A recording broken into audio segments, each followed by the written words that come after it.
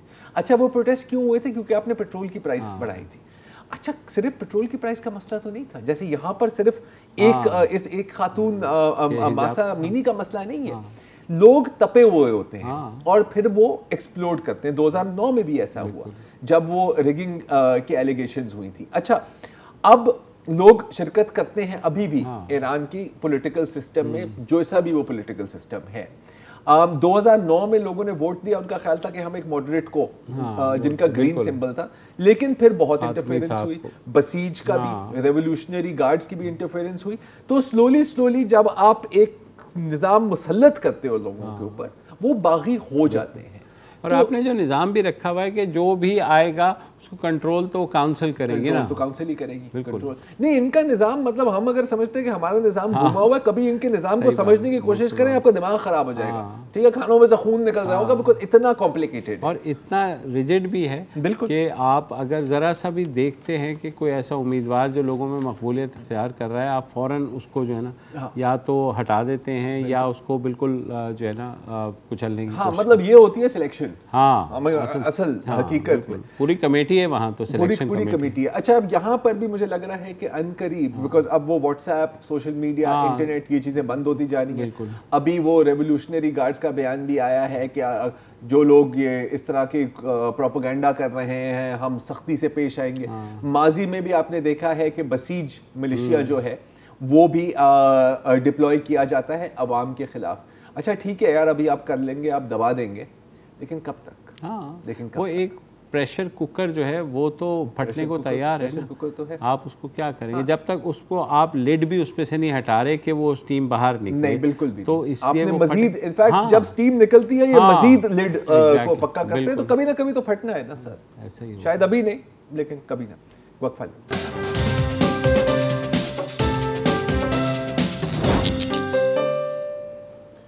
Welcome back. یہ ہم ہمیشہ دیکھتے ہیں کہ جب بھی کوئی آفت آتی, قدرتی آفت آتی ہے, چاہے وہ زلزلہ ہو یا موجودہ سیلاب جو آئے ہیں, تو پاکستانی عوام دل کھول کر مدد کرتی ہے. لیکن ظاہر ہے کہ مدد بھی ایک وقت تک ہی کی جا سکتی ہے.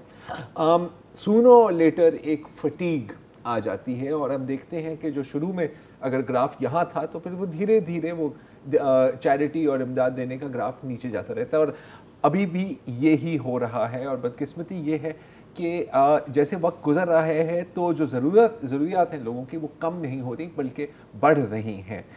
اس کے بارے میں کیا کیا جا سکتا ہے اور ہمارا جو چھوٹا سا ادارہ ہے وہ کیا کر رہا ہے, اس کے لیے بات کرنے کے لیے آج ہم نے دعوت دی ہے فہیم زمان, جنرل سیکرٹری ڈون ریلیف.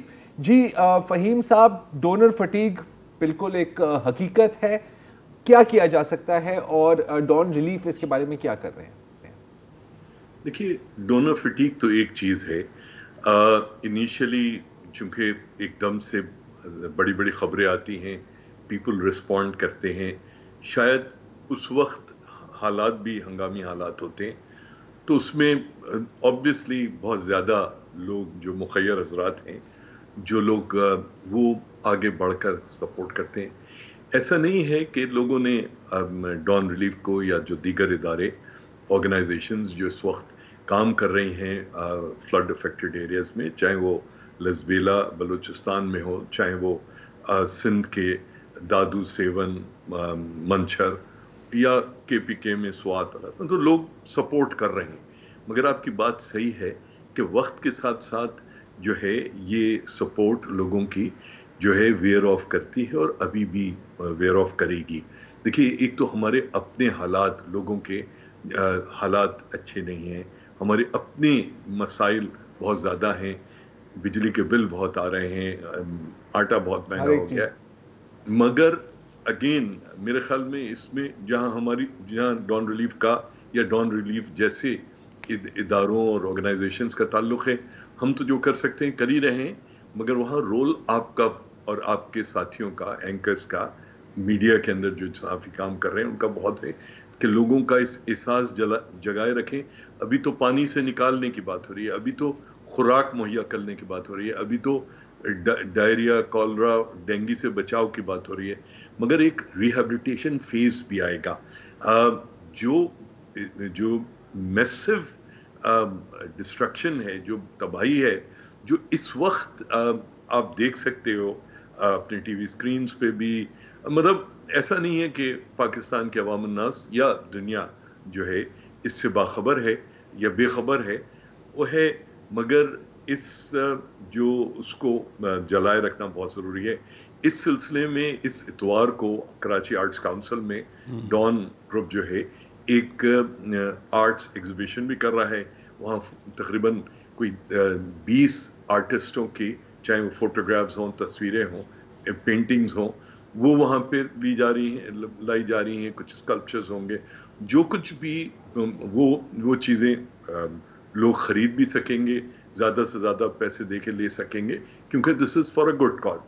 جو اس کی پروسیڈز ہیں آرٹ ایگزیبیشن کی, وہ 100% جو ہے ریلیف اور ریہیبلیٹیشن میں جائے گی.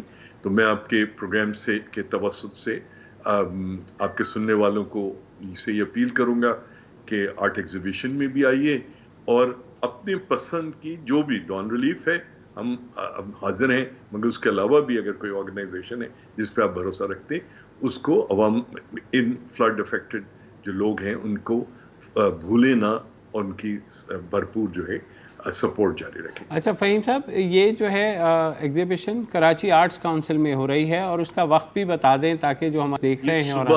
جی, یہ صبح 9 سے شام 7 بجے تک ہوگی, تقریباً پورا دن ہی ہوگی. اتوار کے روز جی, اتوار کے روز, میرے خیال میں 25 تاریخ ہے جی, اتوار کے روز جو ہے وہ ہوگی. اس میں arts council is playing host. وہ انہوں نے بغیر کسی معاوضے اور اس کے جو ہے انہوں نے وینیو پرووائڈ کیا ہے, اور بھی ہمارے جو اس نیک کام میں کار خیر میں جو ہیں پارٹنرز ہیں جو ہیلپ کر رہے ہیں. ہم نظریں کیا کہتے ہیں اسے, فرش راہ کیے بیٹھے ہوں گے, آپ چشم برا ہوں گے. ناظرین تشریف لائیے اور اس کار خیر میں بڑھ چڑھ کے حصہ کیجیے, ٹھیک ہے. It will be a good day for a public family outing as well. اتوار ہے, آرٹس کاؤنسل ویسے بھی ایک اچھی مزیدار جگہ ہے, تو سی یو آل دیئر. بالکل, تھینک یو, بہت بہت شکریہ فہیم زمان صاحب. بہت بہت شکریہ.